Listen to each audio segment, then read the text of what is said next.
we walked from Trident Studios to Cranks, the vegetarian restaurant near Carnaby Street. And like every day, we would take all the change out of our pockets and put it on the table and see how much food we could afford. We were living at that level when we were told that Ride a White Swan was number 2. So we bought a few nut rissoles, had herbal tea, lentil soup, and we went back and we were just walking, we floated back to Trident Studios and realized that we had actually achieved what we set out to do several years earlier.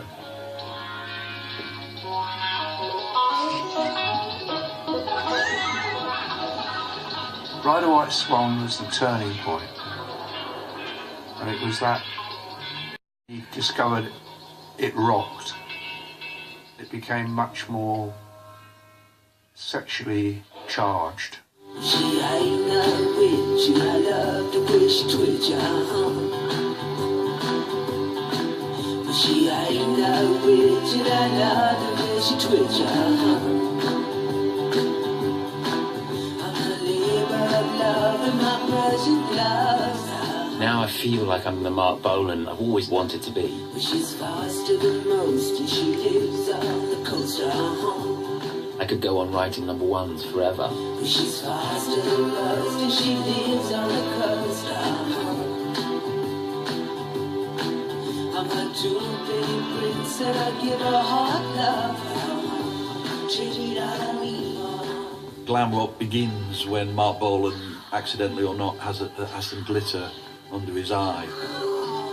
It's certainly the first sign we have on British television of someone who could be dressing up in his girlfriend's clothes, bending and twisting the idea of what it was to be a man. She ain't no witch, and I love the way she twitch, She ain't no witch, and I love the way she twitch, I'm a two-penny prince, and I give her hard love. Marc Bolan on Top of the Pops just turned the knob. And what was needed was something with a bit more of a hard-on, a bit more edgy, a bit more pokey, a bit more effervescent. And when Marc came along, it was like rockets going off.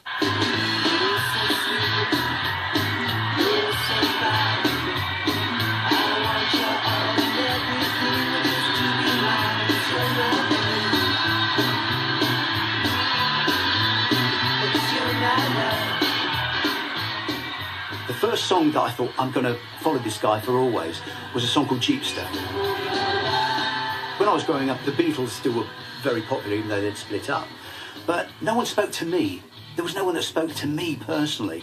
And when Marc came along, the first glam rocker there ever was, and put the song together with his image, it was absolutely amazing.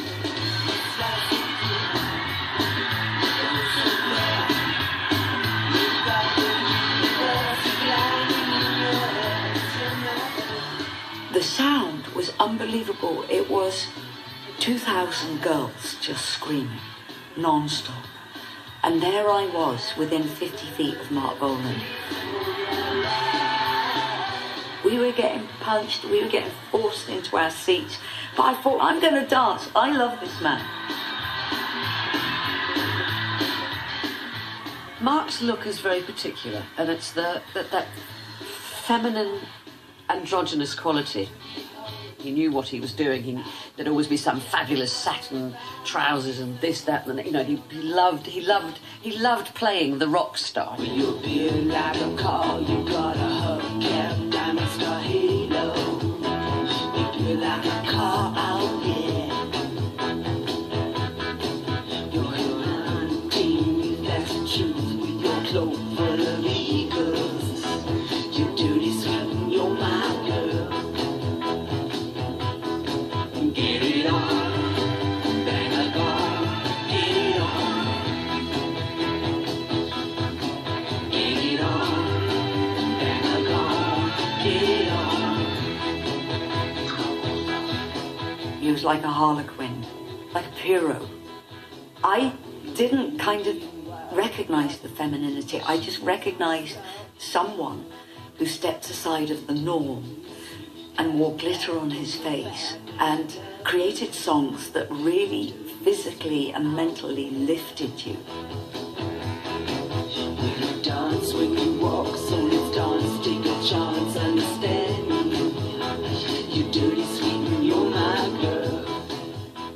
Look at this. Look, it's just it's so contrived, but it's utterly fantastic. The first time I ever saw a man in yellow in a field. It was just very frivolous and cheerful and fun. But it was strange because we were living in an era where the thought of a man wearing makeup was anathema. You know, well, my God, what's going on? I mean, you know, but somehow that I think socially, it started with pop music. It kind of filtered out into the suburbs. The boundaries started crumbling.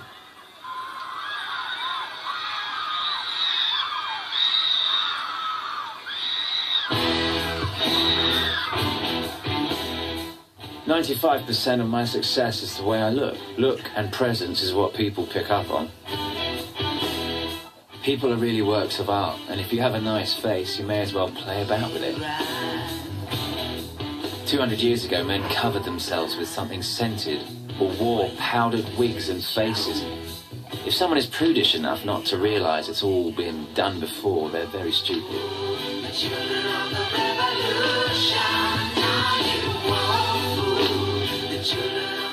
In fact, an inspiration for Bolan's dressing as a glam rock dandy dated back to a book he had read in the 1950s. The influence of Beau Brummel, the character and the book, which was published shortly before Marc got into his mod thing, was profound. Is not ambition the strongest impulse to greatness? He would choose friends with care and discard them with ruthlessness. He created his own legend and imposed it on the world. Marc got quite a lot of his attitude from Beau Brummel, who saw himself as a living work of art, and that's what Bolan saw himself as. And he'd seen the film with Stuart Granger. Beautiful, like a bit of sculpture.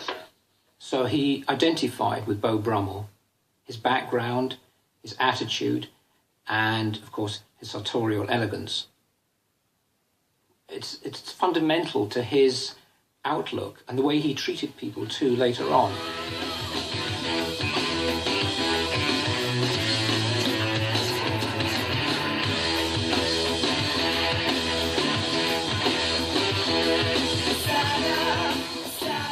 Money changes everything. Hot Love and Get It On was selling up to 60,000 copies a day. And Marc, because of his tax situation, had to get all his vocals done and all his guitar work done in France.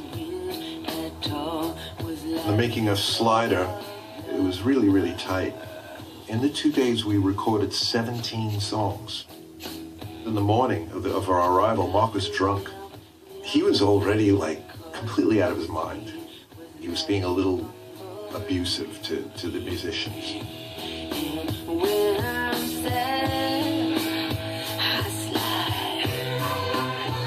We were all sitting down to dinner, and I just snapped. I mean, I swore at him and everything. I bashed the table, and I called him a big head. I said, "You're getting too effing big-headed, you know, for your own good." And I started getting quite spiteful with him.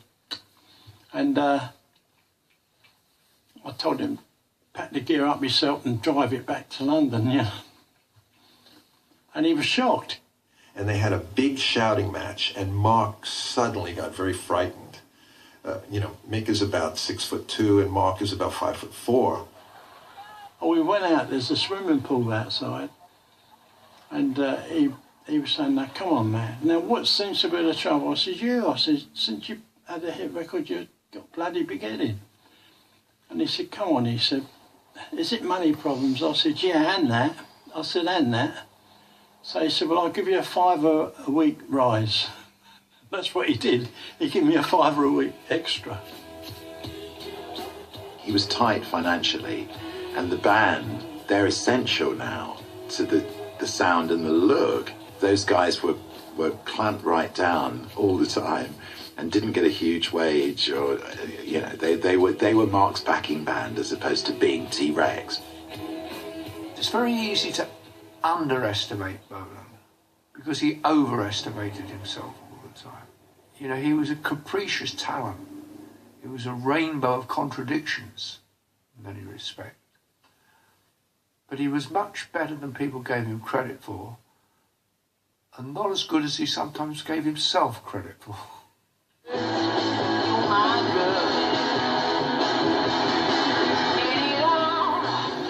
The film Born to Boogie showed Marc selling himself to excess. He saw stardom as a kind of exercise in fantasy, really. We got real friendly before the film, and he was offered, someone was offering him money, a lot of money, to make this movie of his concert. At that time, there was a lot of rock shows being filmed, and the atmosphere isn't the same when you're sitting in the audience in a cinema, you know, it loses something. So I convinced Marc that, you know, I think it should be more than just filming his show. The idea of working with a Beatle was massively appealing to Marc. I think he had arrived in the space with Born to Boogie where this was a statement of, look how big I've got.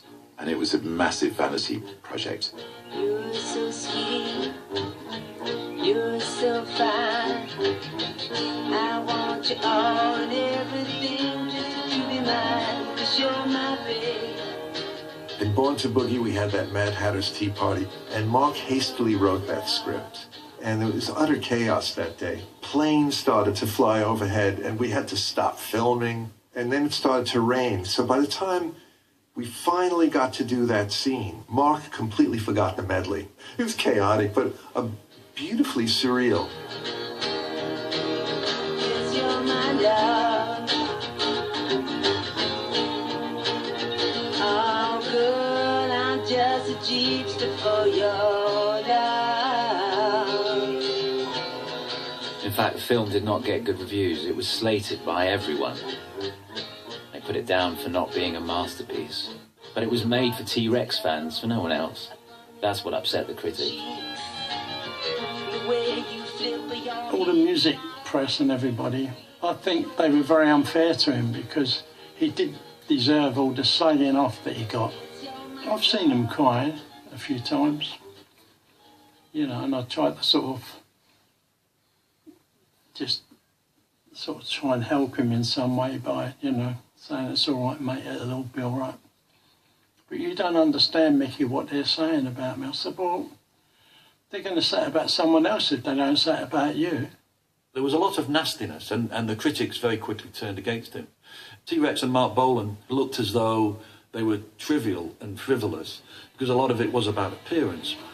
But I stuck with it because he'd given me so much that my instinct was to stick with him and stay with him, and also he'd become so vilified that you wanted to protect him.